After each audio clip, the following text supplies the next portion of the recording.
What is going on, guys? Welcome back. 3,500 skulls, a very large 3D printed model, and oh yeah, monetization. Yes, yes, yes. Champions, POBs for all of you. Pat on the back. Thank you all so much for watching any of my previous videos, for subscribing, sharing, liking, watching, all that fun stuff. Continue to do it and we can continue to grow. Get this niche of talking about the lore behind the dioramas as we build the dioramas. Just fantastic. Thank you guys so much. So before, we have done a 1,000 skull diorama before, and that was this Tau Fire Warrior. If he focuses in, come on. There he is.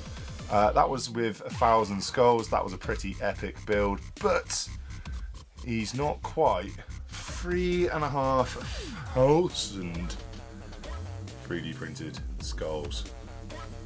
That, ladies and jelly beans, is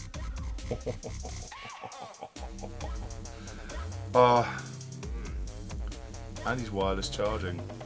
Well, I mean, he doesn't hold any charge, but he is a wireless diorama, so once I've done charging my phone, I can then pop him down on top as a bit of a nightlight, I suppose, you know, because we all need a Khorne demon, a rather large bloodthirster at that, to keep us safe at night, because blood for the blood guard and skulls for the skull throne. Now, before we get into the lore, let's just talk quickly about this build before we get really into the meat and potatoes of this video. So you would be thinking, 3,500 skulls, my god, Rig, that's a lot of skulls. Apparently it's actually not that many skulls. I was hoping to cover this box so I could put a power pack in the middle of it. Well, no, that didn't work. So that's what led me to the idea of, hey, I will just I'll just do this with on a wireless connection, because I've still got one of those left from when I last tried, and this is just an absolute hodgepodge of loads of bits that didn't quite make it into lots of my other builds. So I've just chucked a load of stuff onto that sort of bed of skulls to really sort of like fill out the atmosphere and not just have it as just plain skull. As fun as that would have looked, I felt like this sort of really gave it a deeper and sort of more world-filling feel to the build. And with that being said, let's get on with the lore. So Khorne, also known as the Blood Guard or the Guard of Rage. It is a chaos deity associated with war, hatred, rage, bloodshed, murder, and also honor. It embodies the most primal and brutal emotions and actions, such as hate, anger, destruction, and the joy of killing your enemies. Khorne thrives on acts of killing and violence in a material universe. The more senseless and destructive the acts, the more power it gains. However, Khorne also values material pride, honor, and triumph of facing a dangerous foe. Followers of Khorne can be both honourable champions in combat and also bloodthirsty, blood-soaked killers. They have no interest in inflicting pain and seek only to slay, as the suffering of their victim empowers a rival deity, Slaanesh. Khorne is the mightiest and oldest of the four major Chaos Guards, emerging during Terror's European Middle Ages, where, you know, England was having a bit of a pop at France was having a bit of a pop back at England, Germany got involved, then some Spanish popped up, Portuguese came over and they said, hey, want to give us a hand as well? And then everybody sort of bit up, you know, lots of big stone houses were built called castles, and lots of people killing each other quite brutally. So yeah, I can see this is where, you know, a blood guard may have been born.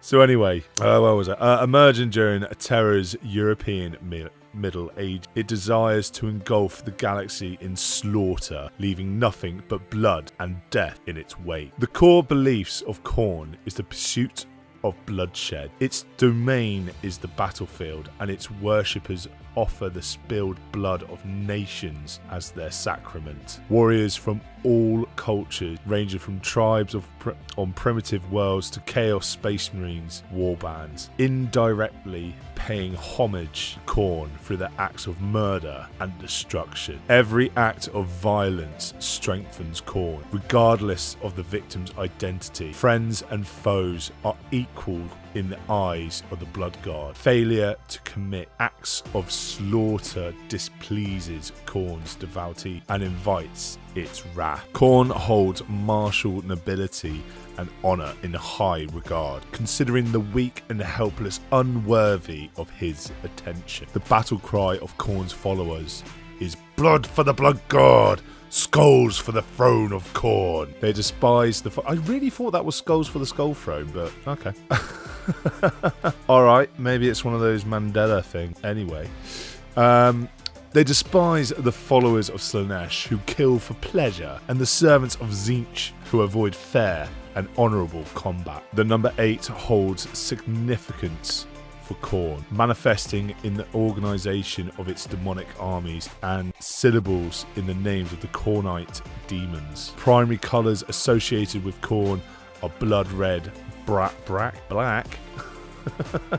and brass. Its symbol, the mark of Khorne, resembling an 8 or a stylized human skull. Although Khorne's origins are debated amongst its followers, but its power is undeniable. It is considered the guard of conflict in its most violent form, influencing confrontations of all scales throughout time and space. Khorne's influence fuels endless wars and bloodshed, drawing power from the skulls of the slain. Khorne's domain extends beyond the mortal realm, touching and influencing conflicts of all types. Its presence encourages violence, jealousy, and territorial disputes, and it revels in the bloodshed and chaos that ensues. Khorne is eternal and omnipresent, a force that drives conflict and shapes their outcome. It empowers those who embrace violence and celebrates societies that fight for survival or liberation. Its influence has been felt in countless confrontations, from minor disagreements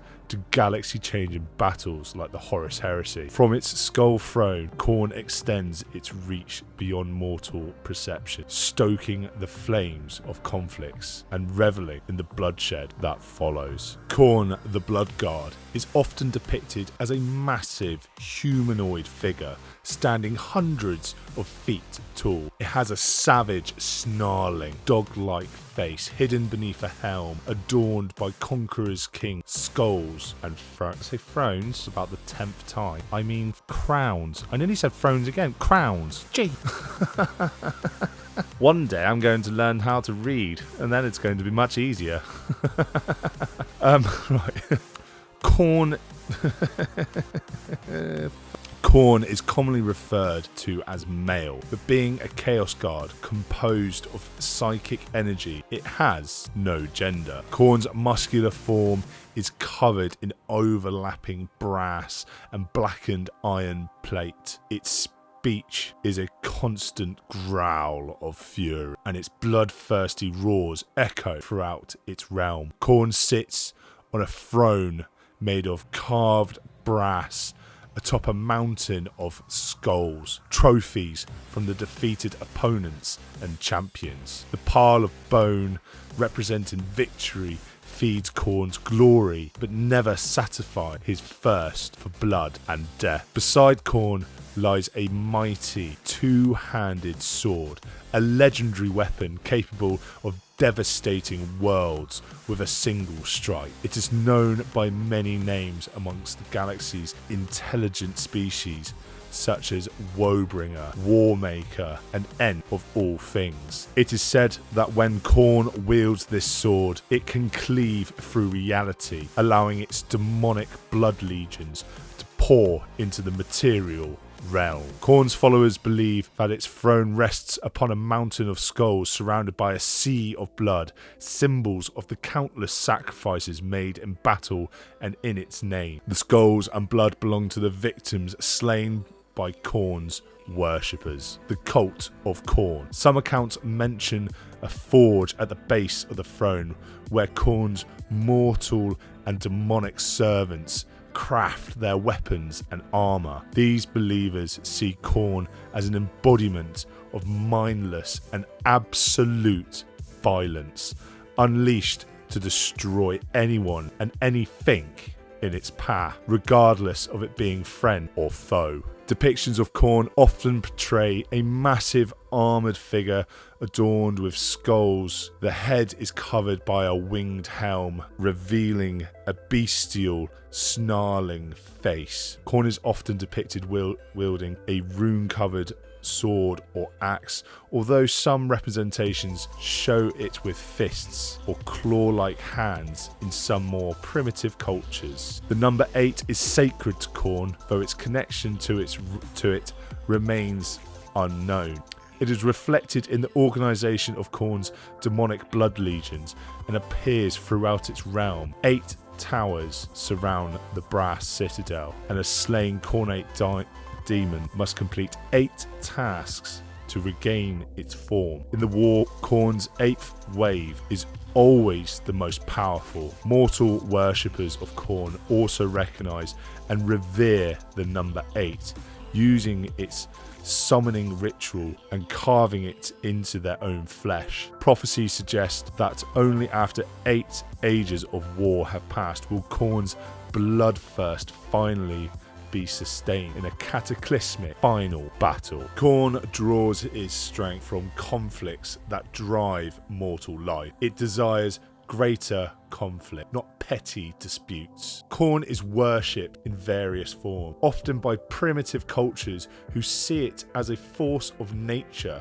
or a spirit. Khorne's favour extends to orcs, mercenaries, warriors of different species who offer blood and skulls. Khorne's primary goal is the spilling of blood, and followers must ensure a constant supply. Failure to provide sufficient sacrifices may lead to their own demise. Khorne's thirst for blood and battle is insatiable. Minor acts of violence are not enough. Khorne demands planetary scale warfare and the slaughter of entire species. War becomes an end in itself for those who serve Khorne. Devotion to Khorne is a life filled with brutal destruction, interrupted only by periods of gathering strength for the next assault. Armies of Khorne descend upon planets seeking to reap skulls, spill blood. Massive demon engines and powerful weapons are granted to the most devout and deadly forces. The destruction begins with ranged attacks, but true achievement lies in close combat, where each kill fuels the greater slaughter. Mercy is not tolerated, and the armies of Khorne push themselves to greater feats of carnage. Even in Khorne's own realm, warfare never ends. Bloodthirsters lead legions of demons, constantly battling and honing their skills. Fallen bodies are discarded and fresh legions amass for the next conflict. The only respite is for the forged demons who create weapons for future battle. Khorne's domain is a never-ending circle of bloodshed and war, both in the mortal realm and within its own. At the end of Khorne's domain lies a ring of volcano called Khorne's Rage. These towering volcanoes emit black smoke and molten brass, creating an impenetrable barrier. Within the ash cloud, blood storms rage, accompanied by thunder and light. Khorne's Rage acts as a stronghold, deterring invaders with its toxic ash and scorching brass. It only defends itself, as rock and brass transformed into rage-fueled demonic demons to crush attackers. These demons return to lifeless piles until summoned again. At the base of the volcanoes, the furnace demons work in dangerous forges to craft weapons and components for Khorne's demon engines.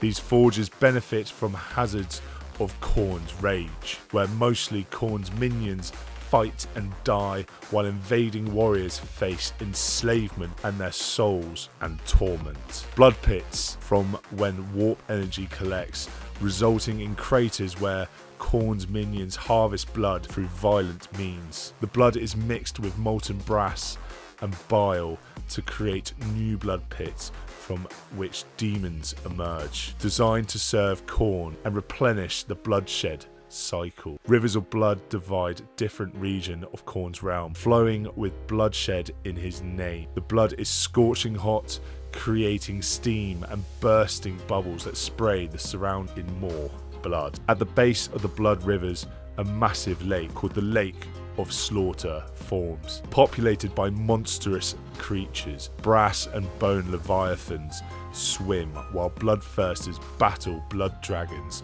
Violent waves take the shape of warriors fighting, and the shore is covered in countless skulls, leading to the outer wall of Khorne's brass citadel. The brass citadel is heavily guarded by demons, with flesh hounds patrolling the surround. Elite bloodthirsters patrol the skies, ready to repel any invasion attempt. Few forces dare to assault the fortress due to the overwhelming might of Khorne's person host. If Khorne were to mobilize and attack the other Chaos Guards, it is believed that its blade could vanquish them all. However, the consequences would be unpredictable, thus an uneasy balance is maintained amongst the Chaos Guard. The Throne of Skulls represents Khorne's inner sanctum, where it sits atop its throne. When Khorne repels invasion, it does not seek further retribution, but returns to its throne, maintaining balance in the great game played by the Chaos Guards. In the centre of the brass citadel, Khorne sits on the Throne of Skulls,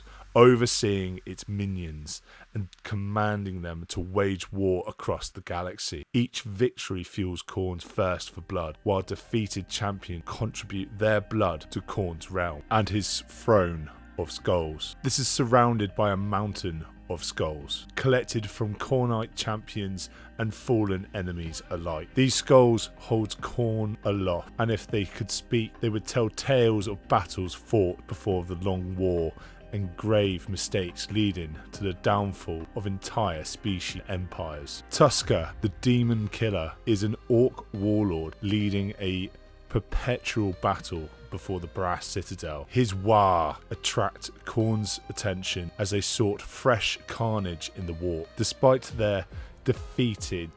being defeated by a mighty demon prince, Khorne resurrects the orcs each day due to their boundless bloodlust, battlelust, and entertainment. In the shadow of the brass citadel, Khorne's bloodletter generals battle amongst the undying horde of orcs led by the demon killer. The constant cycle of bloodshed pleases Khorne, as endless war is the constant in his galaxy. I suppose we should probably talk about some notable demons and demons of Khorne, more likely. So, demons of Khorne are terrifying and being associated with legends and myth. They have fearsome appearances with horns, fangs, blood-red hides, blazing eyes reflecting their murderous intent and unmatched ferocity, which is definitely something that I hope that I have caught in this diorama with this bloodletter or bloodthirster. Dealing with Khorne's demons without blood sacrifices is foolish, as they crave victim and eagerly charge into battle. While they can be dangerous allies, some find their unpredictability very useful indeed. Among the armies of Khorne, there are different types of demons. So let's go through some of them. So we have bloodletters. They are described as ugly, ugly horned humanoids armed with blood-drinking battle axes and swords. They engage in frenzied slaughter in battle. Blood crushers, deadly stock cavalry consisting of bloodletter riders mounted on juggernaut steeds. Fearsome creatures made of brass, iron, and fire. I'm near the end of my reading. Gonna get you, I really hope. You also have heralds of Khorne, leaders chosen by Khorne, terrifying in battle and capable of spurring their fellow demons to greater acts of bloodshed. Flesh hounds, ferocious canine-like creatures with the ability to track down their prey, protected by collars of Khorne. Juggernauts, massive living metal demonic steeds resembling armoured bulls, given as mounts to favoured champions of Khorne. And then you have the greater demons of Khorne.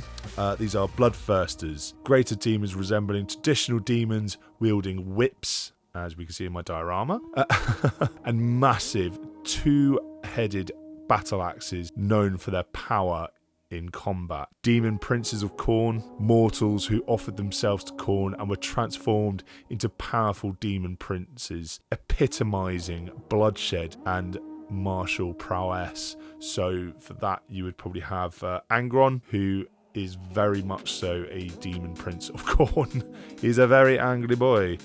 Some notable demons from Khorne. We have the Red Angel, Kahabunda, a feared bloodthirster. Karakana? I'll put the word up on the board. The three-headed fleshhound, Skarbran, an exiled bloodthirster and skull taker, Khorne's immortal champion. And these demons embody the essence of Khorne, the guard of war, bloodshed, and unending conflict. And as they say, the code of Khorne is simple: blood and more blood. Its only temple, the battlefield. Its sole sacrament, the spilling blood of nation.